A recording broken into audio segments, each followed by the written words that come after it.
Back in the 1970s, my uncle used to spend a couple of weeks in his hunting cabin that was in the middle of nowhere up in Canada. Most of the time, his trips were very relaxing and enjoyable. He would head back home afterwards feeling refreshed and having unplugged from society for a while.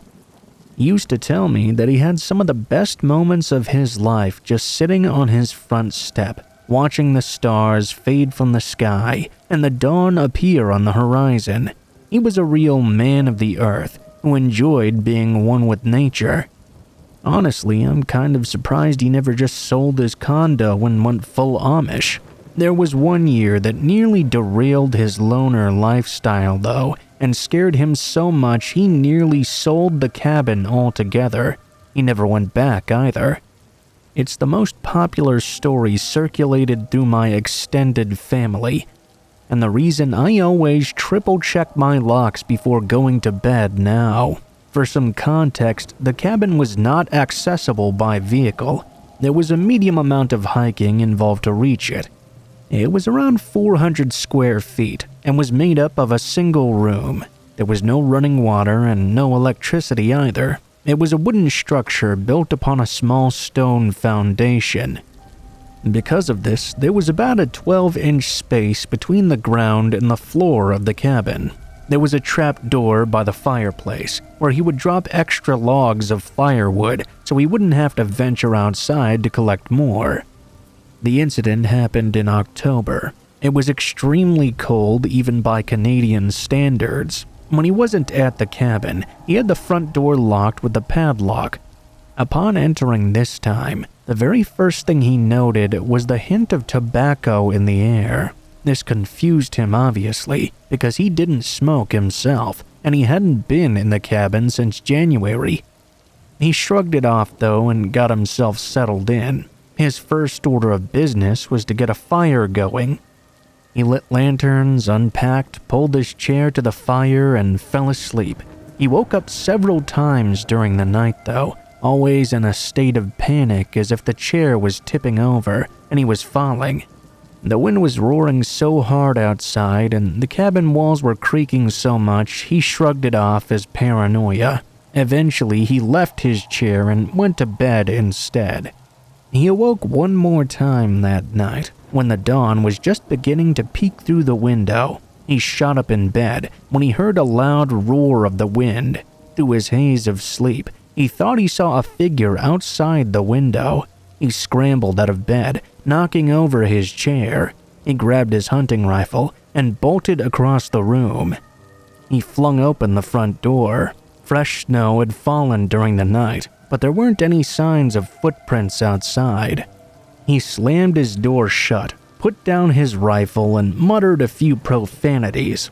As he righted his chair, he opened the trapdoor and grabbed a few more logs. He put them on the fire, and then went back to bed. It should be noted that the lanterns were burning low when he woke up, as was the fire, so there wasn't much light in the room at all. At about 9 a.m., he woke up for good to the sun shining now brightly through the cabin windows. He got up, warmed some water for coffee by setting the kettle down on the shelf over the fire, and then opened the front door.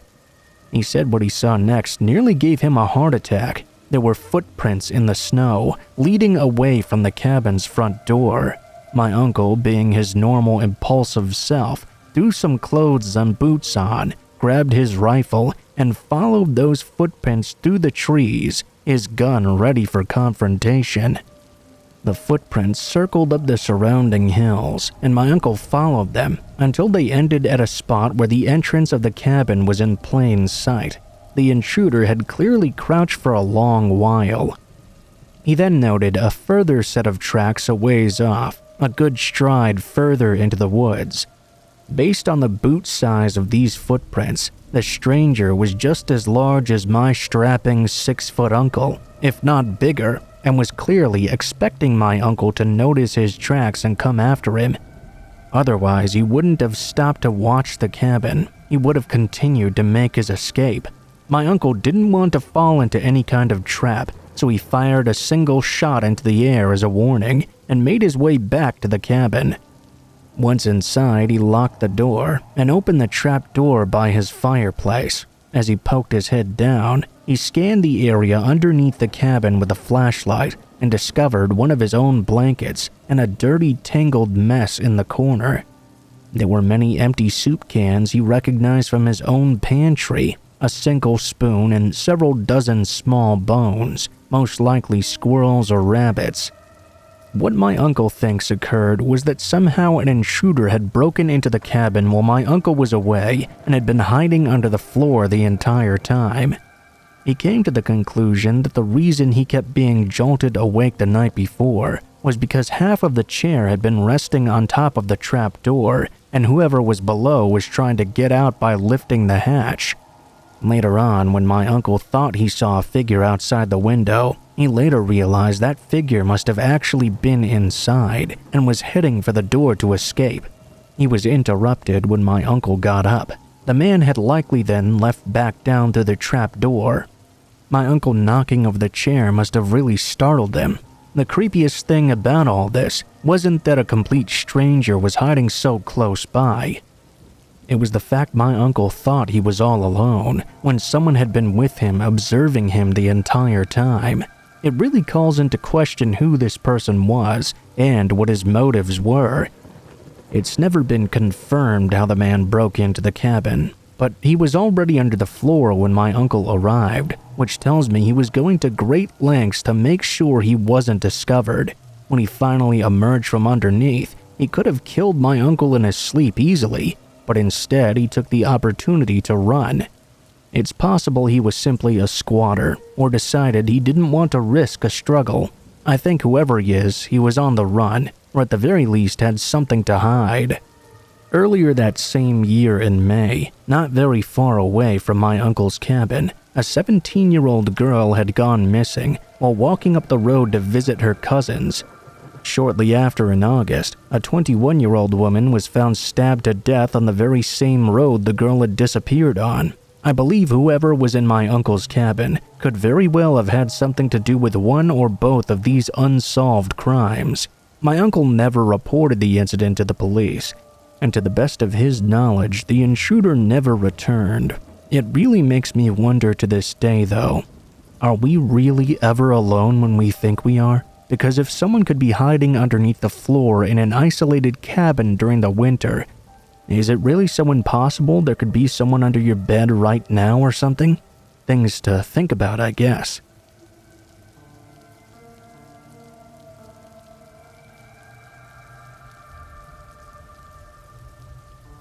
Back in the early 2000s, I'd just graduated from high school and was spending the first few days of summer camping out in the woods on my grandfather's property in Maine. I was with my two best friends, Heather and Kim, all of us being big outdoor enthusiasts who enjoyed climbing up trees and lying out under the stars at night. On the second day of our camping trip, we decided to take our tent deeper into the woods so we wouldn't be able to see my grandfather's house anymore. We liked the idea of feeling alone and independent. After we set up the tent, we started a little game of capture the flag, where we each had a different colored towel that we got to hide in plain sight, either up in a tree or in a hole somewhere. Then we would search for our opponent's towel and try to get it back to home base, which was at the tent. I wasn't very good at winning this game, and I was determined to go the extra mile this time. The rules were that the flag had to be visible enough so the colors stood out at a short distance away, but I was going to bend the rules a bit and hide the flag in a small cave I knew was nearby. Both girls were unlikely to venture too far into this cave to look. I had been inside several times and referred to it as Tiger Lily's Cave, like the character from Peter Pan. It was small and narrow, and you had to crouch to walk in, but I didn't mind risking cobwebs in my hair to win. I went as far back into the cave as I could and dropped the bright green towel on the ground. Visible enough if you walked deep enough into the cave, you would immediately find it. When I noticed something just beyond the edge of the daylight streaming through the entrance, though, I took note immediately. I saw something glittering against the sun. I figured it was a coin or something. I moved in to take a closer look when I discovered it was a buckle on a strap of a man's suspenders. The end of the buckle was lying down, as motionless as a dead snake. The other end of the suspenders was attached to the pants of a man's body, laying face down on the ground. His head was wrapped up tightly in a plastic bag. I shrieked and ran back outside the cave. I was screaming for my friends until they came running. I told them I just found a body with a plastic bag over their head. All three of us immediately went back into the cave, and in the semi-darkness, we all started speaking very fast and loud, arguing whether this was even real and how it could have possibly gotten there. It was Heather who pointed out that this was clearly the victim of a murderer, and we had to get out of there. Who knows if the murderer would return? We ran back out of the cave as fast as we could while crouched over, then sprinted back to my grandfather's house. Go figure, he wasn't even home. I called my mom from the kitchen phone, and she told us to call the police. By the time my mom, my grandfather, and the two policemen had all arrived, 40 minutes had gone by. We led them with much more confidence and excitement this time than fear, back to Tiger Lily Cave, where I immediately noticed the leaves had been disturbed. One of the policemen crouched down and wandered in with a flashlight. After a few minutes, he called out to the group that there was no body any longer, but there was plenty of dried blood and clear evidence that something heavy had recently been dragged out. He emerged from the cave holding my bright green towel. There was now blood all over it, showing against the fabric. We were immediately sent home. In the next 12 hours or so, there was a circus of people walking back and forth in and out of the woods. More than a dozen more cops arrived with dogs as well to track whoever had removed the corpse. I remember all of us grilling out on the back deck and watching the cops move in and out. A few of them even stopped to eat with us and filled us in on the details. By the next day, most of them were gone. One police car was stationed on the street by my grandfather's driveway just to keep an eye on things. Surprisingly, no reporters ever came to interview us, and we never heard anything further about it on the news. I gave the best description of the body that I could, but given it was dark and there was a bag over the man's head, the best I could do was describe his outfit. After another week or so, the police released the scene, and we never heard from them again. We never found out what happened to the body or who dragged it away. My grandfather has since passed away, but his property was sold to a family I know very well, and since then I've taken my kids to the cave for them to explore. It's one of the most exciting and mysterious childhood memories I have. Finding a body in a spooky cave in the wilderness. That's the stuff Stephen King novels are built on.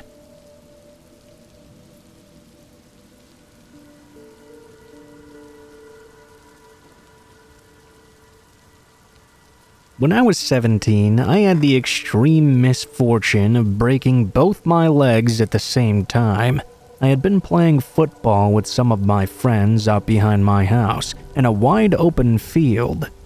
There was a barn back there that had been abandoned and was slowly rotting away. The barn was built so it was nestled onto the side of the hill, so you could walk around the far end of the barn to climb up the hill and walk up onto the roof. I was being a bit of a dick during the game, and I deliberately ran through what we had marked as out of bounds. I ran up the hill and across the barn roof, intending to leap down off of it and score a bogus touchdown. Due to the rain, though, the wooden roof beams were wet and soggy, and when the wood gave out under my legs, I crashed downward through the ceiling. I landed hard on some old farming instruments inside, including buckets, a set of horseshoes, and a spare tire for an old tractor. I'm actually pretty damn lucky I didn't just get impaled by a pitchfork or something. Anyway, to make a long story short, I broke both of my legs and dislocated my left arm. I had a concussion too. I was rushed to the hospital and was discharged in a wheelchair, where I was forced to stay on the ground floor of my house. While I was recovering, One night, my parents and sister decided they wanted to go see the new Lord of the Rings movie that was playing, and kind of without any warning, they just said they were leaving. I found myself all alone in the house now. At first, I didn't really mind. I had complete control of the TV and could play my video games as much as I wanted to. But before long, I started getting frustrated. Most of my things were upstairs where I couldn't get them. I couldn't reach the microwave or any of the higher cabinets. I was very limited on what I could do. I began to feel a bit bitter. I rolled myself into the dining room without turning on the lights and peeked out into the backyard across the field, into the barn. I'm not sure what made me look back there. It was very dark and there wasn't really much to see either. I was always the type to be aware of my surroundings in order to ensure my peace of mind. I looked out at the stars behind the barn for a few moments and was about to roll myself backwards and return to the kitchen when I saw something by the light of the moon. I saw two figures walking out of the barn and making their way down towards my house. I froze, too nervous to even let the curtains fall back into place. I made myself stare back towards the approaching figures. They weren't just walking, they were holding hands, it seemed. I remember speaking out loud, "Are those kids or something?" I felt most of the fear melt away, and it was replaced by confusion and annoyance. Who were these brats trespassing on our property at 9 o'clock at night? We lived in a pretty secluded area, and it would have taken quite a lot of walking through the woods in the dark to enter our backyard from that direction. That's when I made my first mistake. I opened the window and called out to them, "Hey, what are you doing?" Both figures immediately stopped dead in their tracks, still holding hands but otherwise keeping completely still. "Get out of our yard," I called out.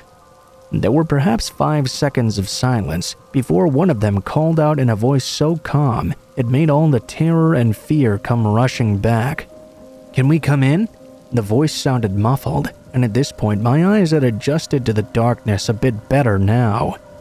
Now that I got a better look at them, I could tell that they weren't kids at all. I would say they were probably older teenagers actually, and seemed to be wearing white porcelain masks over their faces. They had hand-painted some sadistic smiles on them. My response died in my throat, and my hands began to shake. I slammed the window shut and wheeled myself fast back across the dining room and into the living room. I shut off the TV and lights, casting the house into darkness. I rolled into the den. I got out of my wheelchair and crawled across the floor to the window. I peeked out. They were still in the same spot, holding hands, staring right at my house. I watched them for a few more seconds when one of them raised their other hand and waved at me. Not in the general direction of the house, mind you, right at me.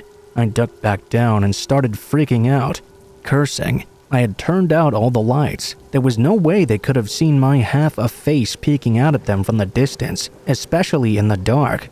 I had no idea what to do. I didn't know if all the doors were locked, if the garage door was shut, or even when my family would be back home. I felt completely helpless, knowing I didn't have any strength or ability to check every room in the house to make sure it was locked up tight. I went to the phone on the desk and frantically called my mom's phone, but her cell was off. She was likely still in the movie. Same thing with my dad. I thought about calling the cops, but I didn't know exactly what to tell them, to be honest. Sure, there were 2 people trespassing on my property, but they hadn't attempted to break in or do anything to me yet. I didn't know how to put into words the sense of urgency and danger I was feeling. I crawled back over to my wheelchair, climbed up into it, and rolled myself through the darkness and into the hallway that separated the living room and the kitchen. That's when I heard a knock at the door. I heard a muffled voice call out again, "Can we come in?" I turned away from the door and made my way toward the stairs, intending to climb them on my hands and knees if I had to. I'd crawl up to my room and lock myself in there. My front door had a strip of narrow windows going vertically down along the door frame, and when I was nearly at the stairs, a masked face peered in at me through one of the windows. Shortly after, I heard the teens outside giggling. Upon making eye contact with the mask, The person crooked their head to the side. I froze like a deer in the headlights. All I could do was stare back. I remember it so perfectly. Even as I write this out, my hands are shaking. The masked face disappeared from view, and that's when I noticed the deadbolt to the front door was unlocked. All anyone had to do was turn the knob and they could walk right in. There was another knock at the back door, another small muffled voice. I could barely hear what they were saying because of the sound of my own heart pounding in my ears. I shut my eyes and buried my face into my hands. I heard rattling coming from the back door. I'm not very religious, but in that moment I prayed to whoever was listening. I'm not sure how long I sat there, crying and waiting for one of those doors to open, but after what felt like 10 minutes, I looked up and there was no one peeking in through the window at me anymore. I slid out of my chair and crawled slowly to the stairs. I crawled painstakingly up them into my room, where I shut the door and locked it. I'm not positive about this last part, but right before I managed to shut my door, I glanced down the dark hallway behind me, and I thought I saw the shadowy outline of a figure slowly tiptoeing up the stairs. I then proceeded to suffer through the longest night of my life. I never heard anything else, from either inside the house or outside. My parents and sister arrived after 1 a.m., and by that time I was soaked in sweat.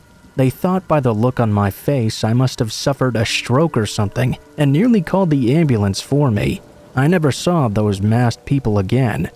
Of course, my parents didn't believe me. Why would they? There was no evidence anyone had broken in. It was much easier for them to conclude I'd just had a nightmare. My legs have since healed, and even though I still walk with a slight limp, there was otherwise no permanent damage. If I had to choose, though, I would rather break both of my legs all over again, just to avoid that feeling of helplessness and terror I felt that night. That night when I looked into the hollow eyes of that porcelain masked person.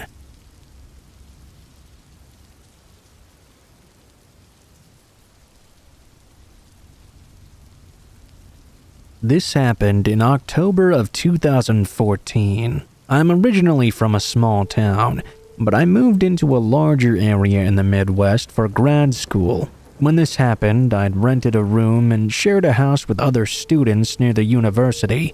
It was an older 2-story house, with a 1-story extension in the back which served as our living room. When you walked through the front door, there was a staircase immediately to the left, which went up to a hallway that turned right. In the hall, there was a bathroom, and my room was at the very end.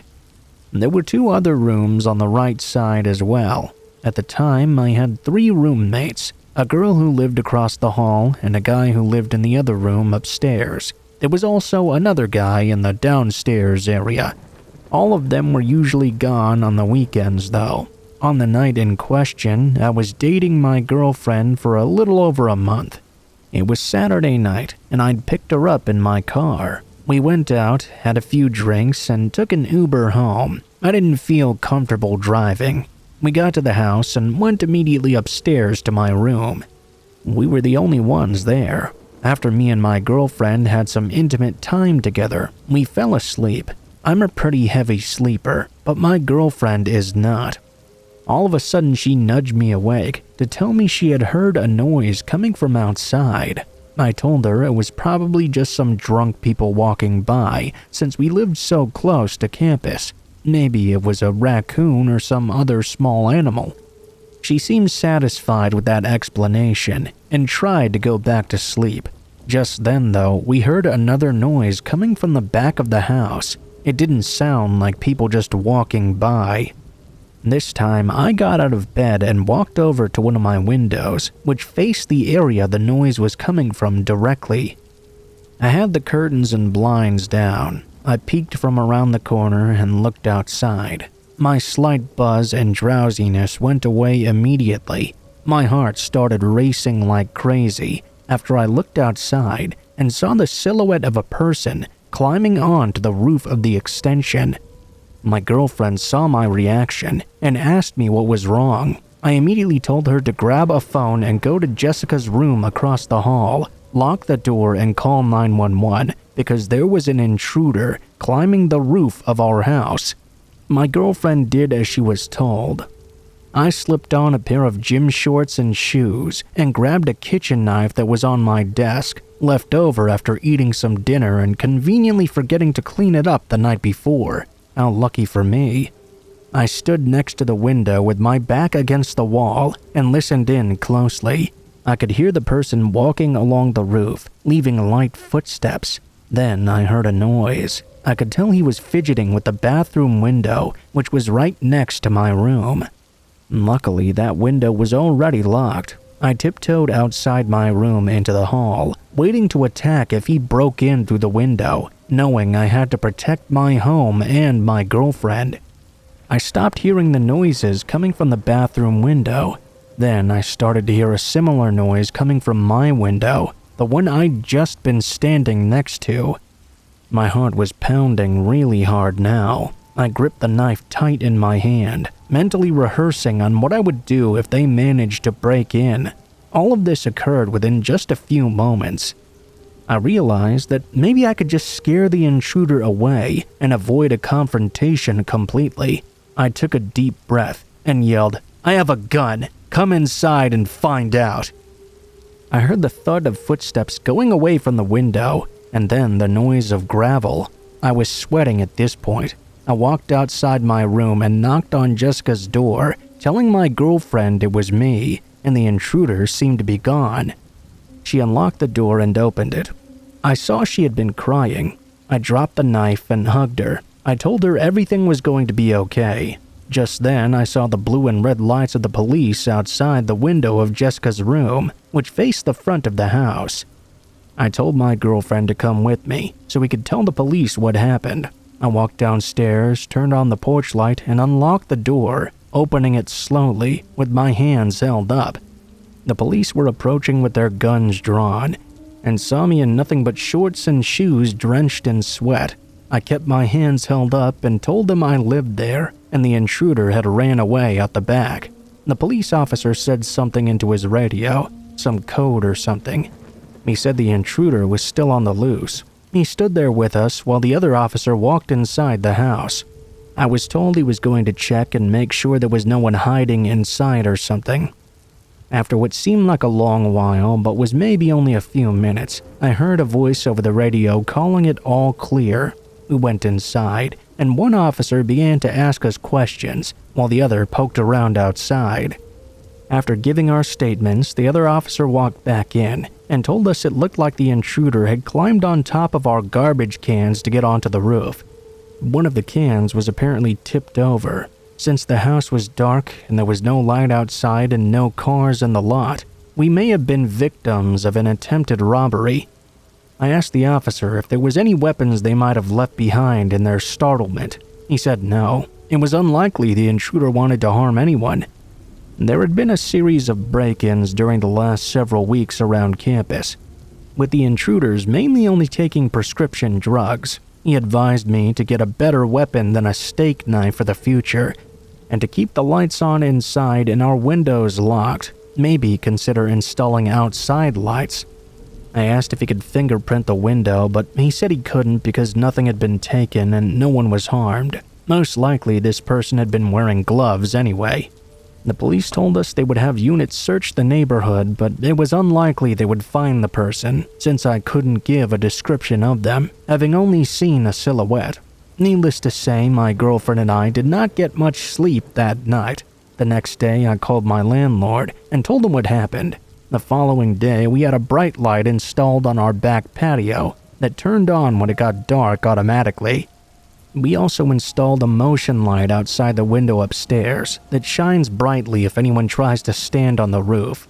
Not content on just threatening a burglar with a gun, I went out and actually bought one. I now keep it in my nightstand drawer beside my bed.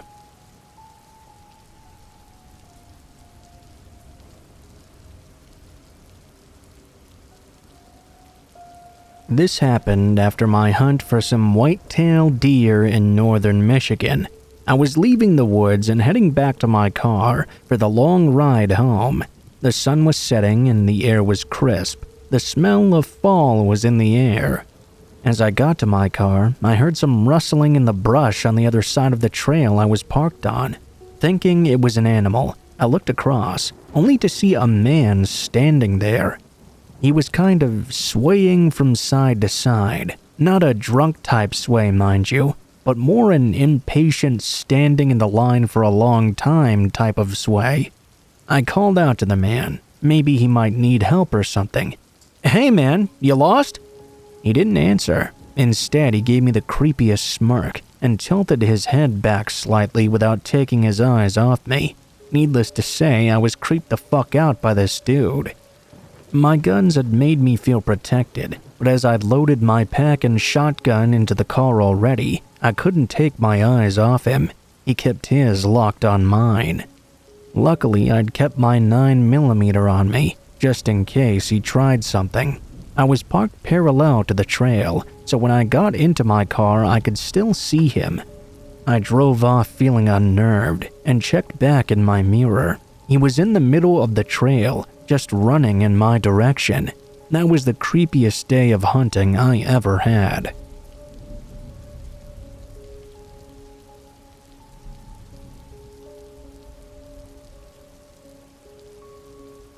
I was in Denali National Park 2 years ago with my now wife and 2 other friends. If you aren't familiar with it, it's a trailless wilderness. That means there aren't any trailheads or marked trails. If you find social or game trails, you're encouraged to avoid them to keep the wilderness as pristine as possible. You're given a backcountry permit to a unit, which is a large division of the park which has a limited number of campers allowed on it. You get on the bus that goes to the one road through the park, and it drops you off when it's going through your access to your assigned unit. Then it drives away, leaving you in the middle of nowhere. It's amazing and intimidating at the same time. Anyway, we were backpacking for 2 amazing days, but we had yet to see any wildlife other than the local ptarmigans. On the morning of the last day, the others were drinking coffee and we were preparing to break camp. I'm looking down in the river valley that our campsite has a good view of. We hadn't seen any other humans for 48 hours. I thought I could see some campers hiking through the brush in the distance. I called out, only to have the hiker turn out to be a gigantic bear who popped up his head and looked right at us. We started watching him as he walked along the river and slowly made his way towards our camp. "He's not coming up here," I said to the group. Well, he was. He climbed up the hill and walked right into our campsite. We gave him a wide berth as he approached and froze as he eyeballed us for a while. He then continued on up the side of the mountain. It was scary as hell, but he was majestic as fuck as well. Anyway, it started to pour on us. We finished breaking camp and decided to save some time by following a game trail for a bit, as we were now soaked and quite cold. This saved us a lot of time bushwhacking through alders and whatnot. Well, we rounded a corner, and the trail came to a dead end in what was the remains of a recent bear kill site, bones of a moose, flattened down brush, old scat. Let me tell you, it was an unnerving feeling. We froze as the blood drained out of our faces. We looked at each other and instantly agreed to double back a bit and start our bushwhacking anew to get the hell out of there.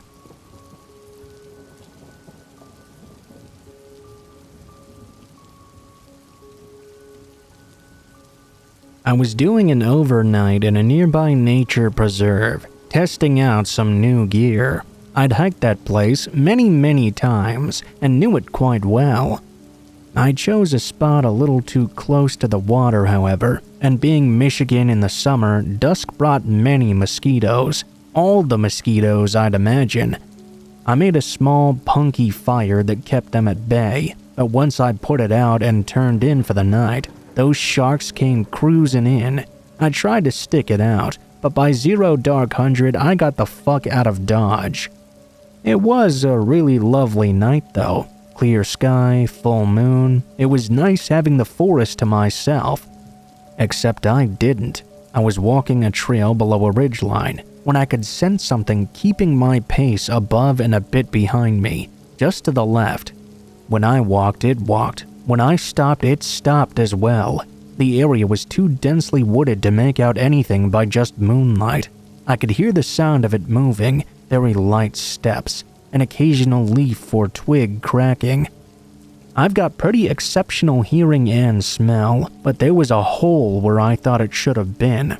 If it were a predator big or bold enough to stalk me like that, I had a strong feeling that taking off on a run would have made it give chase. So I simply walked.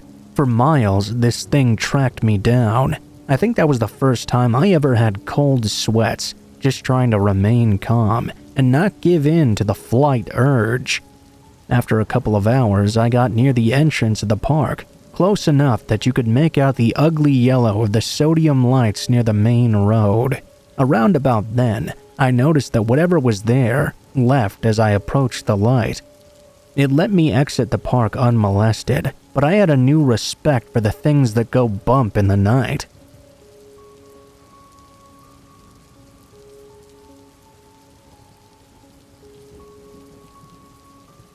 I haven't driven a car in a very long time. I was never really that good at it, and although I had a driver's license for a while, I eventually just let it expire.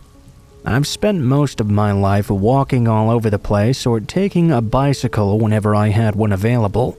This happened many Halloweens ago. At the time, I did not have a bike. I lived alone, in a house in a not-so-great neighborhood. The thing that I liked least about the place, though, was how people took care of their animals. I know it's debatable whether you should let your cats roam about the neighborhood or not, so I won't get into that, but there is a leash law in the town I lived in. A lot of people didn't follow that law, and they let their dogs roam free in the streets. As you can imagine, that caused some serious problems.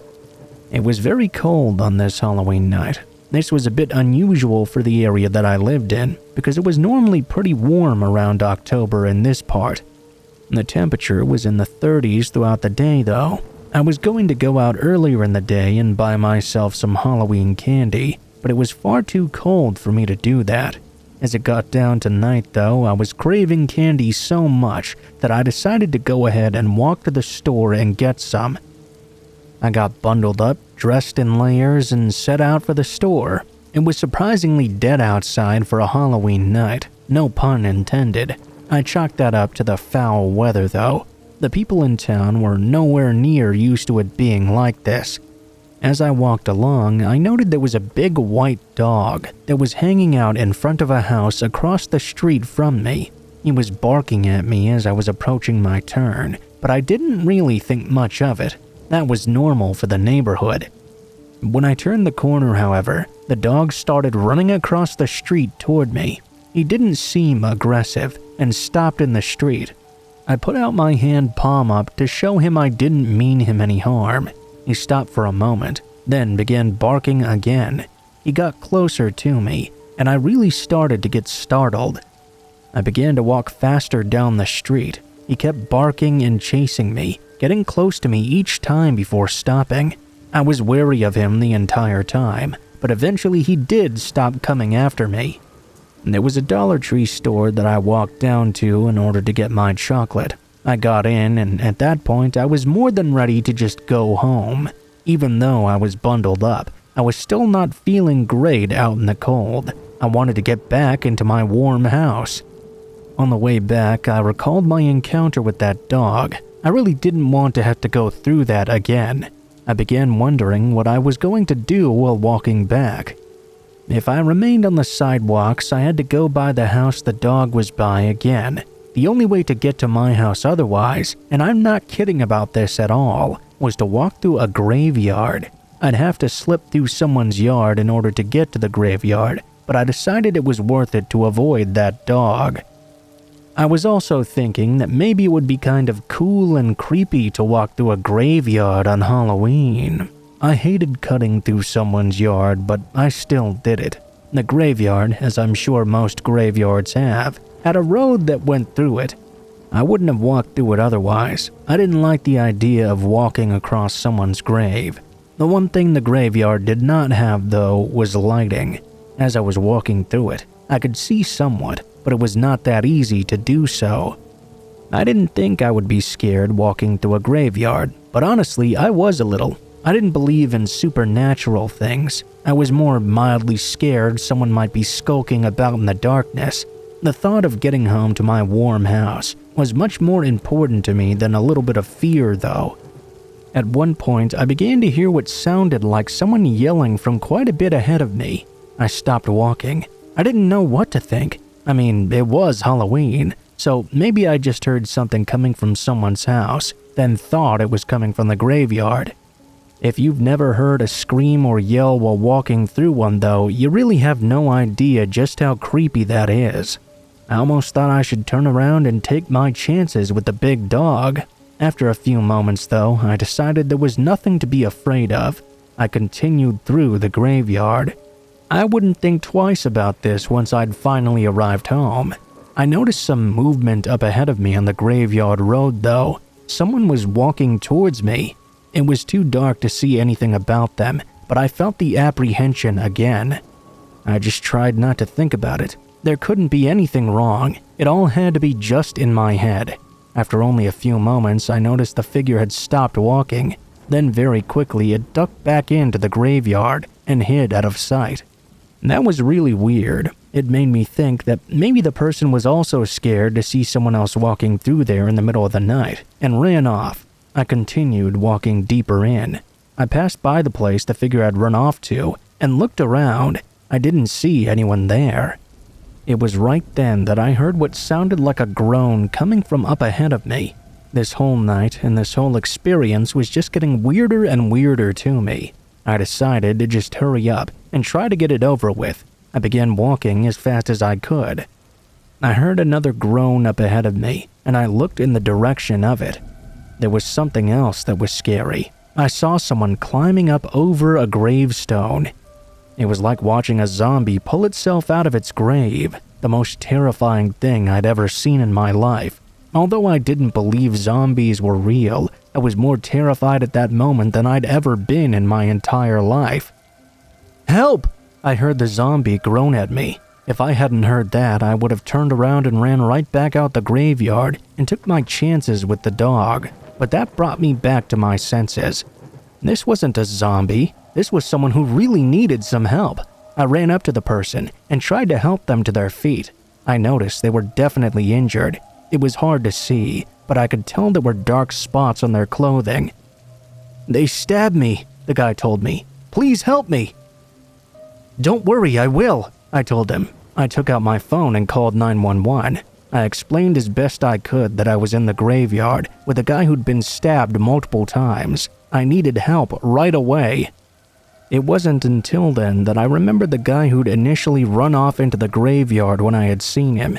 It suddenly clicked that that must have been the man doing the stabbing. I told them I'd seen someone run off, and he might still be in the graveyard somewhere, so to send police officers as well. After hanging up, I became even more terrified. If the figure I saw earlier was trying to murder this guy, who knows if he would come back before the police got there. He might come back and then attack and kill both of us. It was nerve-wracking waiting for the police and the ambulance to arrive. I heard the sirens not long after I had hung up the phone. However, I didn't exactly feel good by hearing them. I knew I wouldn't feel safe until the police were physically there. I was shaking and jumped at every noise. The only good thing was that the fear made me forget about the temperature, and I didn't even realize how cold it was. The police and ambulances arrived without anything further happening. I had to talk to the police for a while when they were loading the guy into the ambulance. Unfortunately, I couldn't do much to help, as I'd only saw the attacker in the distance in the darkness. Fortunately, the victim knew the person who attacked him already, and the guy was caught and sent to prison. He also recovered just fine. I eventually got home to my warm house, but by that time, Halloween was already over. Still had my chocolate though, at least.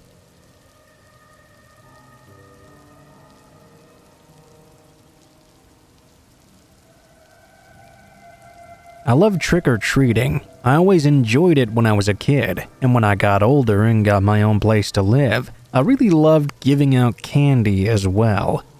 I love all the costumes and seeing all the children out and about being really happy. It was all around very exciting to me. I live in a pretty nice neighborhood. I have the house all to myself. I was fortunate to have a good job and was able to get it when I was very young. I never needed to have a roommate, and people in the neighborhood all knew that I lived alone. I was in my mid-20s when this happened. It was a nice Halloween, and trick-or-treating went by pretty quickly.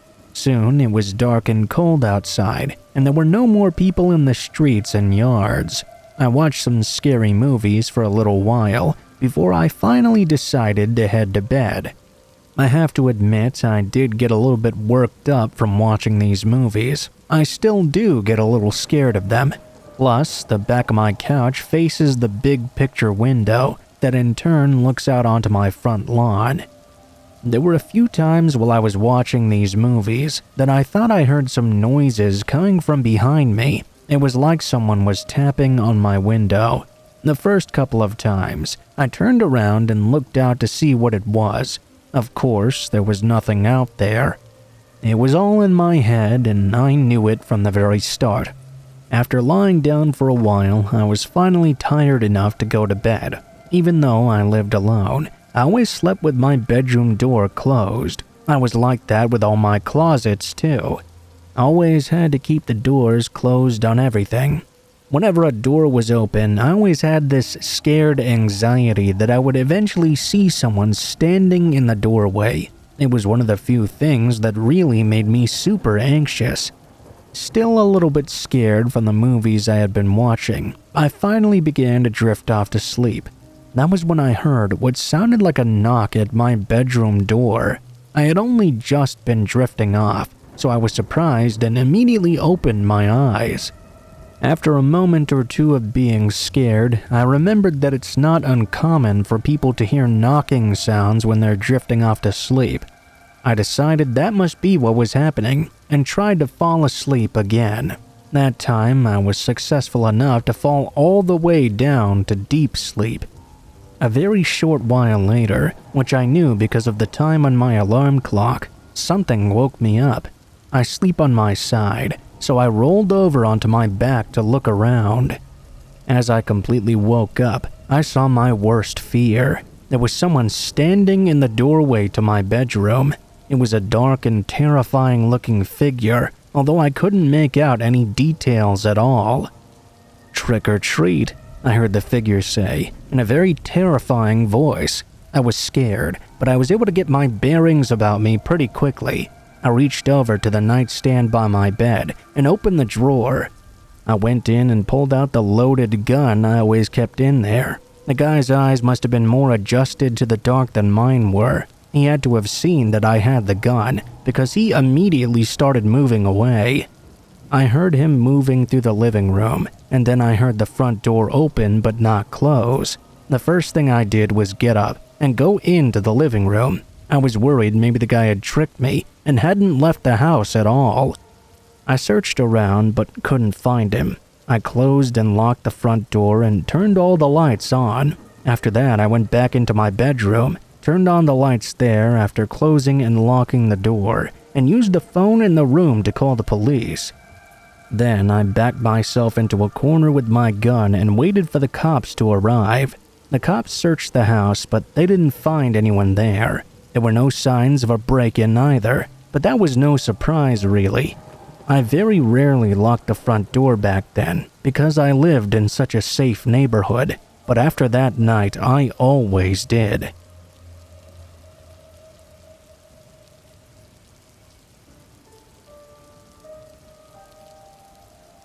Every year, my town does a haunted house during the week of Halloween. I had been going to it since I was very young, and I still do go to this day. There was one time, however, when I was much younger, that I had a really bad time at one. I was in middle school at the time. There was a bully named Richard who always gave me a really hard time. Normally, I was able to avoid him and never got into any serious problems with him. I could stay around adults most of the time, and he would never do anything to me when they were around. I was planning on going to the haunted house on Halloween Day, as I did every single year. It was really busy this season too. I always felt I had to go on Halloween. That just seemed way more authentic for whatever reason. I was 13 years old when this happened. We had school on that Halloween day. During my lunch period, I made a stop at my locker. When I did, a note fell out of it. I opened it up and realized it was from Richard. He told me that he would also be at the haunted house that night, and he would be the one to really scare me.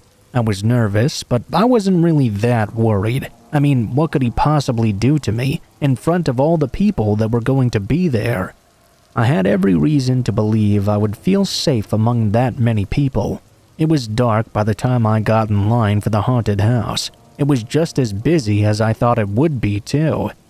I was a bit nervous and kept looking around for Richard. I didn't see him anywhere in the line, and like I mentioned, I didn't really think he would try anything in front of so many people.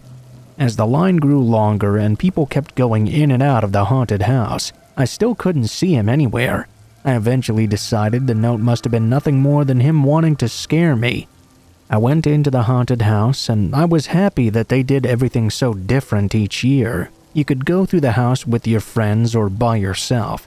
I didn't have anyone with me, so I decided to go it alone. I have to say, I was still a little bit on edge, but I was enjoying the house quite a bit. If anything, it actually enhanced the experience. I entered this room, and the door shut behind me. It was dark, but there was a strobe light in the room. It was empty except for a chair that was sitting in the corner, and there was a scarecrow sitting on that chair. The strobe light made the whole scene extra creepy, and I was absolutely nervous. I knew that someone was probably in the scarecrow costume and would get up and start creepily moving towards me. Then I would have to go to the other door and leave the room. Sure enough, the scarecrow got up and started moving towards me. With my heart pounding, I made my way to the door. Before I could get my hand on the knob, the scarecrow moved fast and grabbed me in a headlock. He pressed all his weight down on me, and I fell down to my knees. He was really, really strong. I heard Richard's voice whisper in my ear, "I told you I would be here." It hadn't even occurred to me to think he might have been working in the haunted house. By that point, I was really scared. I tried to call out to someone for help, but he had his arm around my neck. He was choking me, and I wasn't able to make much sound. I actually thought the guy was going to try and kill me. I had never been so scared in my life. I only wished I had convinced my family to come with me that time. I don't know how long it was, but it couldn't have been too long before the door opened. I realized the next people touring the house must have opened the door to the room. I was hoping they would pull Richard off me, but they didn't at first. I found out later they thought the scarecrow choking a person was supposed to be part of the haunted house. Fortunately, they recognized me as being the person in front of them in line. They were 3 high school guys. They pulled Richard off me, and I fell to the ground. One of them went and got another haunted house employee, while I laid there trying to recover my breath. This is further good news concerning this story too. I didn't have to put up with Richard any longer at school for quite a while. He got sent to juvie right after, and he deserved it.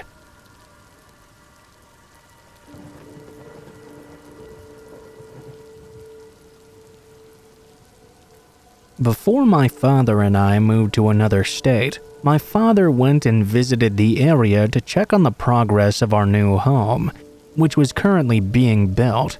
My father was there for a few days and was staying at some crappy Motel 6 in a shady area of town. His room was the last room at the end of the hallway on the top floor. In the middle of the night on the last night he was in town, he was awoken by the phone ringing in his room. He groggily woke up and answered the phone. To his surprise, it was the front desk calling him. They said something along the lines of, "Sorry to wake you, but we've been receiving a couple of reports about rooms being broken into and stuff being stolen." "We're calling to make sure that your door is locked and that you're safe." My father replied he was fine and hung up the phone. He decided to go double check that he did lock his door. As he sat up in bed though, he noticed that the door to his room was ajar. Being spooked, he cautiously checked the room and found nothing was missing. No one else was in the room either. He creeped over to the door and peeked out. Sitting outside his room on the windowsill of the hallway window was his shaving kit. Creeped out of his mind, he quickly grabbed it and locked the door. After he calmed down a bit, he called the front desk. "Hey, you just called me about the break-ins around the hotel?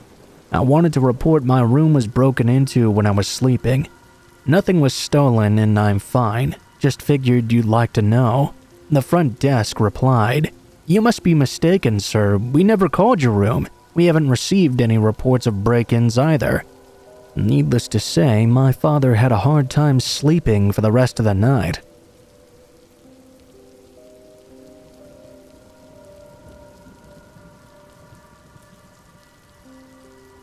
I hike in a lot of remote areas. I was hiking in Pennsylvania, miles from anything. Not even a trail really, just bushwhacking it through the woods. That was when I came upon a random guy about 200 feet away, just sitting down on a log, sitting there wearing jeans and a hoodie over his head, staring at me. I waved at this man, but he didn't wave back. I started walking over and waved again. I yelled out something to him like, "Wow, I wasn't expecting to see anyone else out here." There was no response. I was getting a little bit nervous now, but I had already committed. I kept approaching the man. Then I started noticing rock piles and circles and things hanging in the trees around him. I got about 10 feet away from him and this pheasant took off, scaring the crap out of me. Finally, I got close enough to realize this was not a man at all. It was a mannequin, sitting there dressed up, surrounded by strange rock piles and symbols hanging in the trees. Let me remind you, I was miles away from anything. I hightailed it out of there, thinking I may have come upon something I was not supposed to see. I never really did have any follow-up to this. I mean, who was I supposed to ask?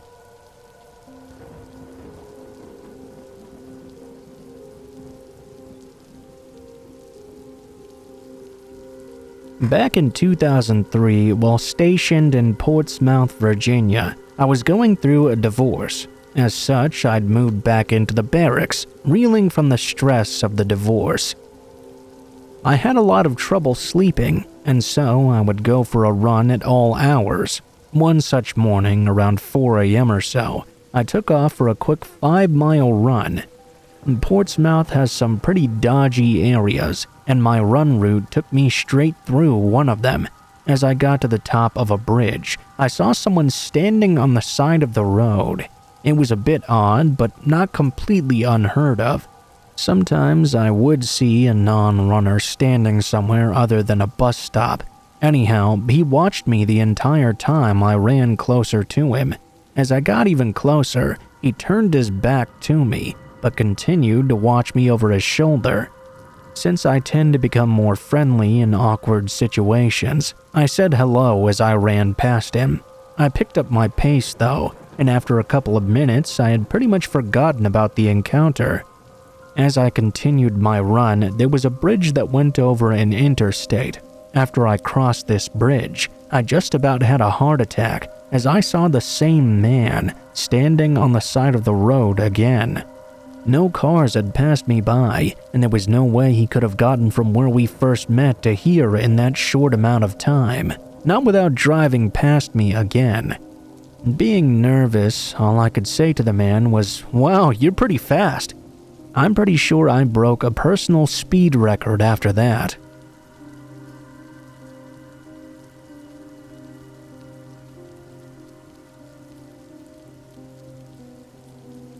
I was fishing with my uncle. We were in a small aluminum boat, just sort of floating down a river, looking for a good place to drop anchor and start fishing. We rounded a bend in the river, only to see a scene of a small plane crash on a steep slope on one side of a hill leading down to the river. The plane was on its nose and kind of crumpled up. There were probably 5 people standing around. 2 of them were in suits. There was blue tarp on the ground with a white sheet over it. I assume that must have been a body. That wasn't really the creepy part though. As we got closer, I observed that next to the body, not covered in any sheets at all, was what appeared to be a collection of human remains. Well, they weren't really even recognizable as human, except for one of them had a shoe on it. It was really eerie. For the past 2 hours, we had been floating down the middle of this river with nothing but the sound of running water, and then out of nowhere, we came around a turn to see a total scene of horror. I've seen fatal car crashes that didn't look nearly as bad as this was.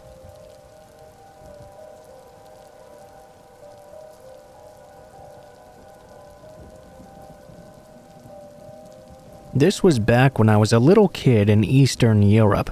My cousin and I were walking through the woods. We were maybe 8 or 9 years old. It was more like a large urban forest, big enough to get lost in.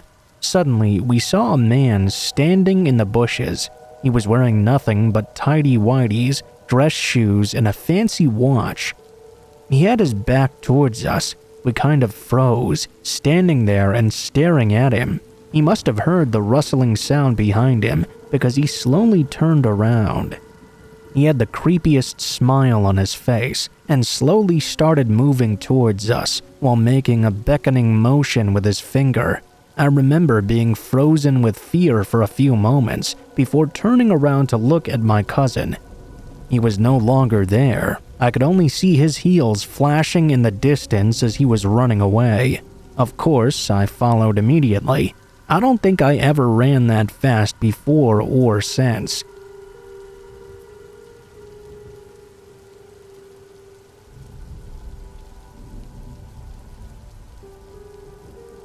I went to my aunt and uncle's house one family vacation about 10 years ago. We drove from South Texas to some small town in Missouri. I can't even remember the name of it. We arrived there about 1 a.m. The family consisted of myself, 2 younger sisters, my mother, and my father. Most of the family was hungry from the long drive and wanted to see if a McDonald's was open. I was tired from the long car ride and wanted to stay home instead. My mom said one of my sisters would be staying as well. I settled down into the living room, watching TV while slightly dozing off. I remembered that I started hearing pitter-patters down the hallway and assumed my sister was just running around. I got a call from my mom asking what I wanted to eat. In the background, I could hear both of my sisters arguing. I heard a giggle from behind me. I stood straight up and looked around, but I couldn't see anyone there. I asked my mom if my sister had ended up going with them, to which she confirmed she had. I stood in the corner of that room until everyone else got back. Nothing like that ever happened to me again.